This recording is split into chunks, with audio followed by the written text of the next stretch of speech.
हम लोगों ने दरअसल एलीन्स के बारे में पढ़ा था, और एलीन्स में हमने क्या देखा था कि एलीन्स जो है वो ज्योमेट्रिकल आइसोमर्स का फॉर्मेशन नहीं करते हैं, है ना।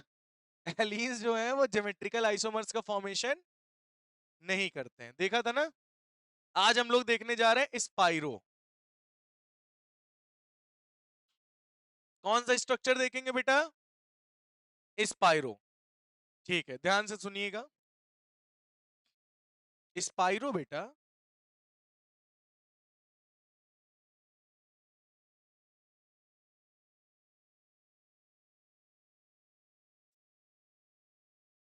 स्पाइरो बताया था, स्पाइरो बाइसाइक्लो। अच्छा, देखने में क्या लग रहा है ये ज्योमेट्रिकल आइसोमर लग रहा है नहीं लग रहा? इसके बनेंगे नहीं बनेंगे?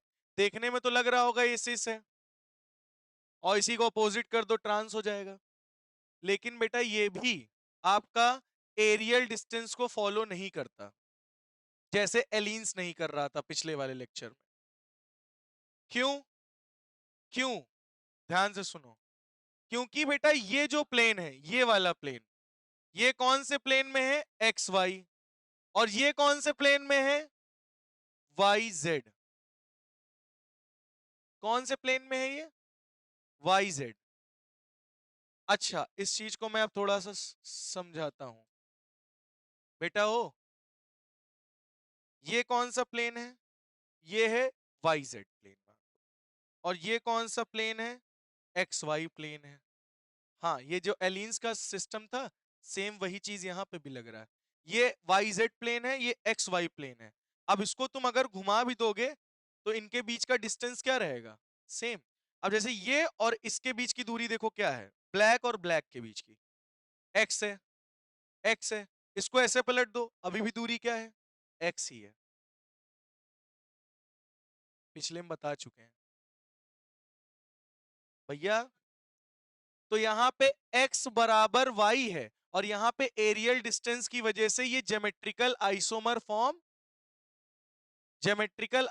फॉर्म नहीं करेगा।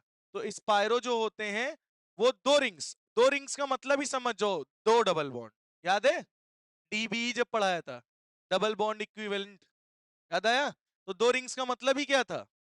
दो डबल बॉन्ड। तो एलिन्स जैसा ही स्ट्रक्चर नहीं बन जाएगा ये, है ना।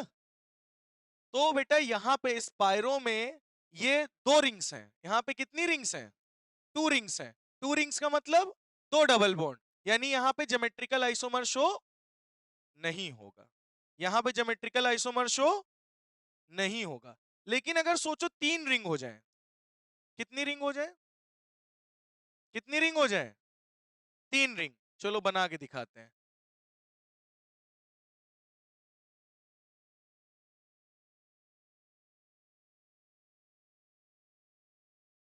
अब यहाँ पे CH3, यहाँ पे H, यहाँ पे CH3, यहाँ पे H। अब बताओ, ये प्लेन, ये एक्स वाई प्लेन में है, ये वाई जेड प्लेन में है, और ये एक्स वाई प्लेन में है। अब बताओ क्या एरियल डिस्टेंस वर्क करेगा? हाँ, अब करेगा। अब ये भी एक्स वाई प्लेन में, ये भी एक्स वाई प्लेन में। अब अगर इधर होगा तो क्या होगा? डिस्टेंस क्या हो जाएगा? समझ रहे हो ना। अब जैसे ये है, ये CH3 है, इधर ये भी CH3 है। इन दोनों का एक्स वाई प्लेन है, दोनों दो सेम प्लेन में, तो दोनों की डिस्टेंस ये एक्स हो गई। इसको पलट दिया, अब देखो ये क्या हो गई? वाई हो गई। अब चेंज हो गई ना डिस्टेंस। भाई ये ऐसे है, ये भी CH3 है और ये भी CH3 है, दोनों आमने सामने, यानी एक्स डिस्टेंस। अब ये मैंने पलट दिया, अब देखो क्या हो गई? Y distance. क्या अब चेंज हुई? तो तीन तीन रिंग लगाने पर, तीन रिंग का मतलब तीन डबल बॉन्ड, और तीन रिंग का मतलब अगर तीन रिंग होगी तो ये ज्योमेट्रिकल आइसोमर शो करेगा। हाँ, तो हमने यहां क्या देखा? एक चीज हमने क्या देखा कि अगर इवन नंबर में रिंग होगी, इवन नंबर में रिंग होगी, इवन नंबर में रिंग होगी तो ज्योमेट्रिकल आइसोमर शो नहीं करेगा। अगर ऑड नंबर में रिंग होंगी, ऑड नंबर में रिंग होंगी, तो इसका मतलब वो ज्योमेट्रिकल आइसोमर शो करेगा। दो में देखो ज्योमेट्रिकल आइसोमर शो नहीं कर रहा, लेकिन तीन में ज्योमेट्रिकल आइसोमर शो कर रहा है। तो अब बताओ चार, नहीं नहीं, अब ये बताओ चार पे ज्योमेट्रिकल आइसोमर शो करेगा? नहीं, नहीं, एरियल डिस्टेंस नहीं फॉलो होगा ना। लेकिन ये अगर हम 5 कर दे तो ज्योमेट्रिकल आइसोमर बनेगा। कितने बच्चों को ये वाली बात समझ में आ गई है? हाँ, एरियल डिस्टेंस में समझ में आ गई बात। 2 रिंग का मतलब 2 डबल बॉन्ड, 3 रिंग का मतलब 3 डबल बॉन्ड। समझ में आई बात? बस इतना सा सीन है। तो फिर वो साइक्लो एल्केन की कहानी हो जाएगी, स्पाइरो कहानी कहाँ रहेगी? स्पाइरो की तो तब होती है ना जब 2 रिंग होती हैं एक कार्बन से अटैच्ड हो, तभी तो स्पाइरो की कंडीशन आती है। याद आया है नहीं आया? बस वही कंडीशन है।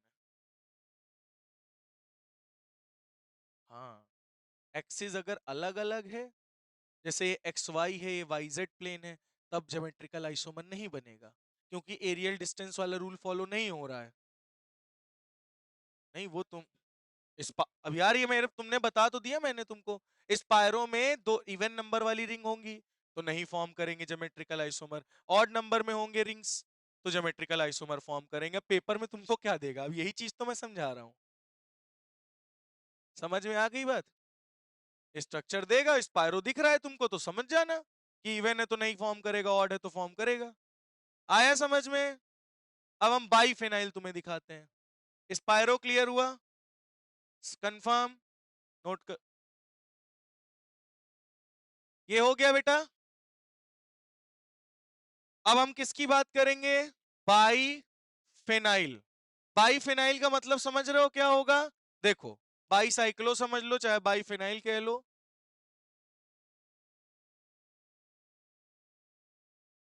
अब जरा ध्यान से सुनो बेटा, हो ध्यान से सुनो।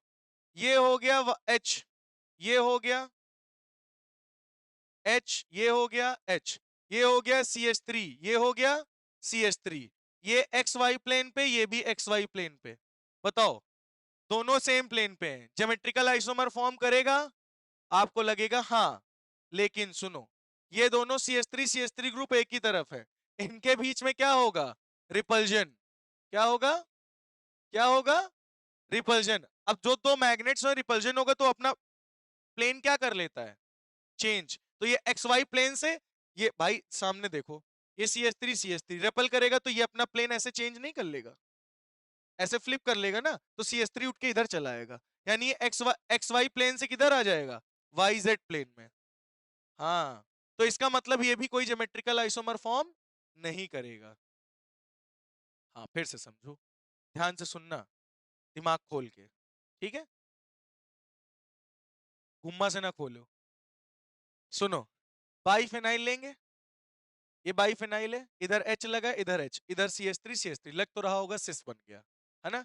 लेकिन ये CH3, ये भी XY प्लेन में, ये भी XY प्लेन में, लेकिन ये CH3 और ये CH3 दोनों आमने सामने लड़ रहे थे, रिपल्जन हुआ, रिपल्जन होने के कारण ये चेंज हो गया, इसने काम अपने CH3 को रिपल करके इधर कर लिया, अब इनके बीच में रिपल्जन कम हो गया। अब ये हो गया XY प्लेन में, ये हो गया YZ प्लेन में। अब क्या दोनों प्लेन अलग अलग हैं तो एरियल डिस्टेंस वाला रूल फॉलो होगा? नहीं। यानी यहां पे एरियल डिस्टेंस जो है x बराबर y ही रहेगा। तो मतलब बाइफिनाइल के केस में ज्योमेट्रिकल आइसोमर फॉर्म नहीं हो। यही तो बाइसाइक्लो है, नहीं होगा ज्योमेट्रिकल ना, तो ये ज्योमेट्रिकल आइसोमर्स फॉर्म नहीं करते हैं।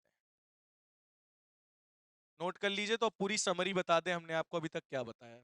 चलो, अब हम लोग इसकी पूरी समरी देखते हैं। क्या देखेंगे बेटा? हम लोग बेटा साइक्लो एल्केन्स पहले पढ़े थे, याद है? साइक्लो एल्केन, साइक्लो एल्केन्स जो थे बेटा वो ज्योमेट्रिकल आइसोमर फॉर्म करते थे। हम लोग उसमें क्या देखते थे कि कार्बन sp3 हाइब्रिडाइज है तो मतलब वो ज्योमेट्रिकल आइसोमर बना देगा, ठीक है? फिर हम लोगों ने क्या देखला? क्या देखला? साइक्लो एल्कीन देखा। क्या देखा?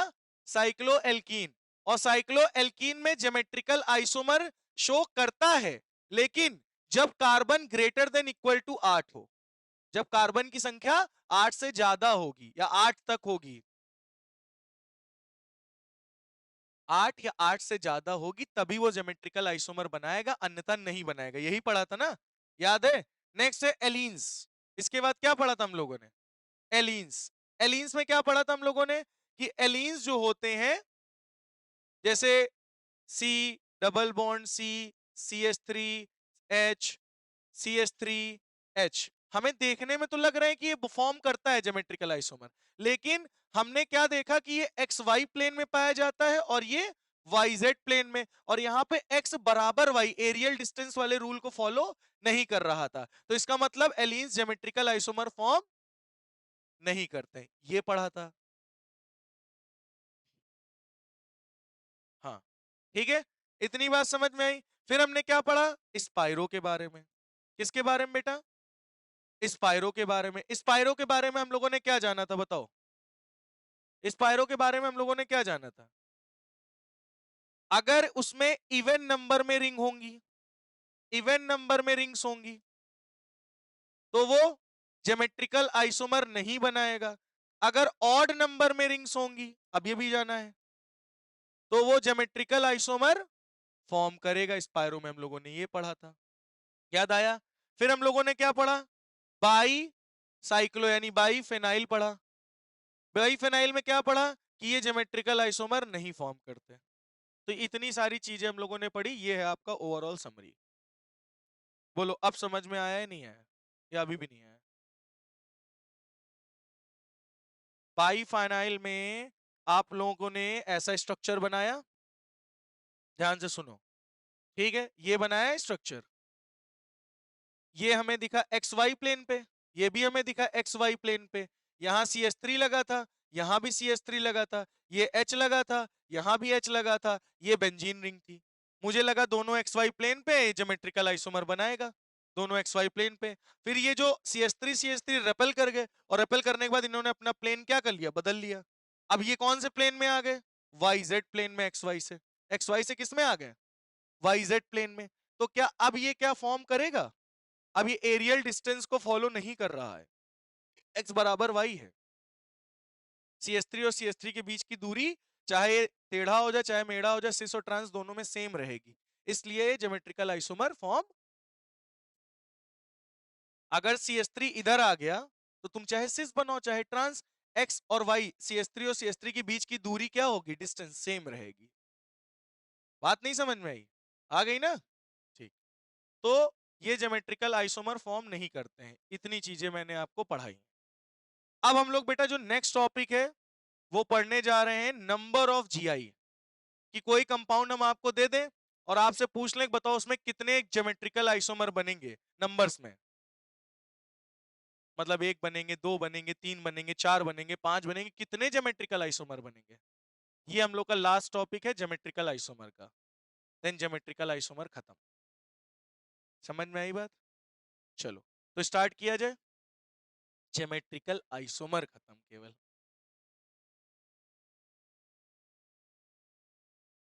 और क्या।